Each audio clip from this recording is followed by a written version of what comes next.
क्या आपको पता है कि ऐसा क्या है जो निरंतर गतिशील है, जो कभी नहीं थकता और झरने की तरह निरंतर बहता रहता है? ये है समय यानी काल।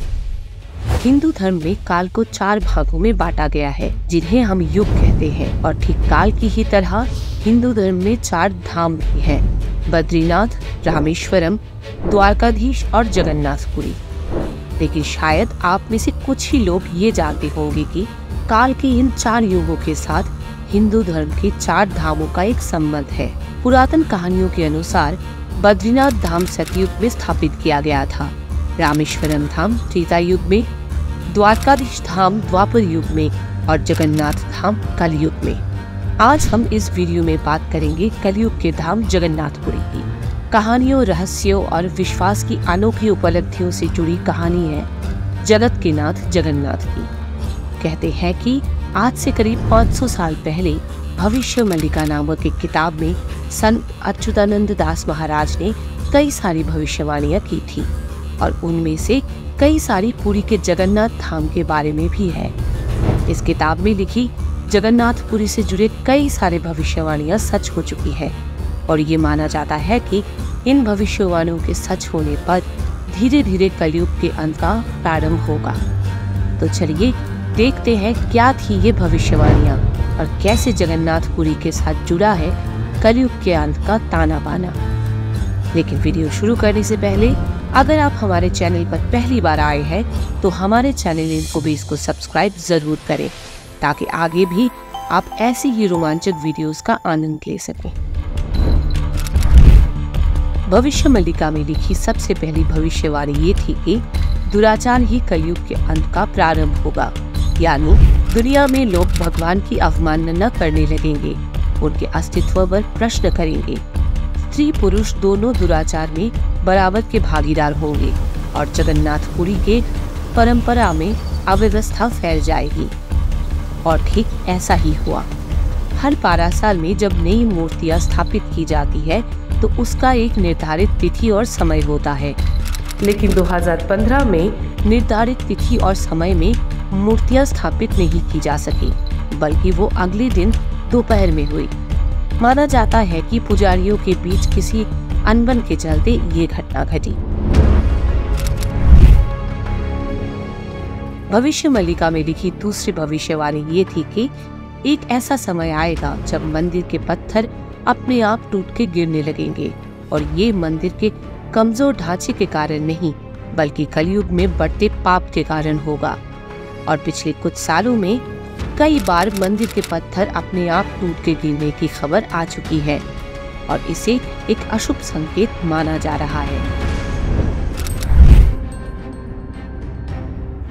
अच्युतानंद महाराज लिखते हैं कि पुरी में स्थित कल्प वृक्ष एक भयानक तूफान के कारण अपने आप जड़ों से अलग होकर गिर जाएगा और ऐसा ही हुआ मई 2019 में, जब एक चक्रवाती तूफान के कारण ये सदियों पुराना कल्प वृक्ष टूटकर गिर गया। यानी ये भविष्यवाणी भी सच हुई। और उसके ठीक अगले साल आया कोरोना, जिसने ना जाने कितने लोगों की जान ले ली और कितने लोगों के घर उजाड़ दिए। अच्युतानंद महाराज ने जो चौथी भविष्यवाणी की है जगन्नाथपुरी के बारे में, वो मंदिर के शिखर पर लगे ध्वज के बारे में है। इसमें वो कहते हैं कि कलयुग के अंत का एक और संकेत होगा मंदिर के शिखर पर लगे इस ध्वज का गिरना। और 2010 में भविष्य मल्लिका में लिखी ये भविष्यवाणी भी सच हो गई। भविष्य मल्लिका में लिखी 5वीं भविष्यवाणी के अनुसार मंदिर के झंडे में आग लगेगी और इसके बाद पूरे पृथ्वी में हाहाकार मच जाएगा। लोगों की मृत्यु होगी और किसी को इस विपदा से बचने का रास्ता नहीं मिलेगा। और आखिरकार ये भविष्यवाणी भी सच हुई 2020 में, जब जगन्नाथ मंदिर के शिखर पर लगे झंडे में अचानक आग लग गई। और इसी के बाद आया कोरोना की वो भयंकर महामारी, जब लाखों की संख्या में लोग मरे। मौत का ऐसा तांडव दुनिया ने शायद पहली बार देखा होगा। 5 के अलावा और 4 भविष्यवाणियां भी है जो सच हो चुकी है, जिसमें है भगवान के कपड़ों पर आग लगना, मंदिर के शिखर पर गिद्ध का बैठना, मंदिर के शिखर पर लगे चक्र का टेढ़ा होना और पुरी में रक्त वर्षा होना। लेकिन चाहे वह भविष्यवाणियां हो या करिश्माओं का होना, पुरी का जगन्नाथ मंदिर हमेशा से भक्तों में एक रोमांच पैदा करता आ रहा है। ये भारत का ऐसा एक लौता मंदिर है जहां श्री कृष्ण भगवान राधा जी के साथ नहीं बल्कि अपनी बहन सुभद्रा और भाई बलराम के साथ विराजमान है। और तो और यहाँ भगवान के जीवित स्वरूप रहते हैं, क्योंकि जगन्नाथ की मूर्ति के अंदर धड़कता है श्री कृष्ण का दिल। इनको हम इंसानों की ही तरह साल में एक बार बुखार आता है, ये घूमने भी जाते हैं और आम जनता से मिलने भी जाते हैं। जगन्नाथ की लीलाएं और चमत्कारों का वर्णन एक वीडियो में करना तो मुश्किल है, इसीलिए आज के लिए इस वीडियो में बस इतना ही।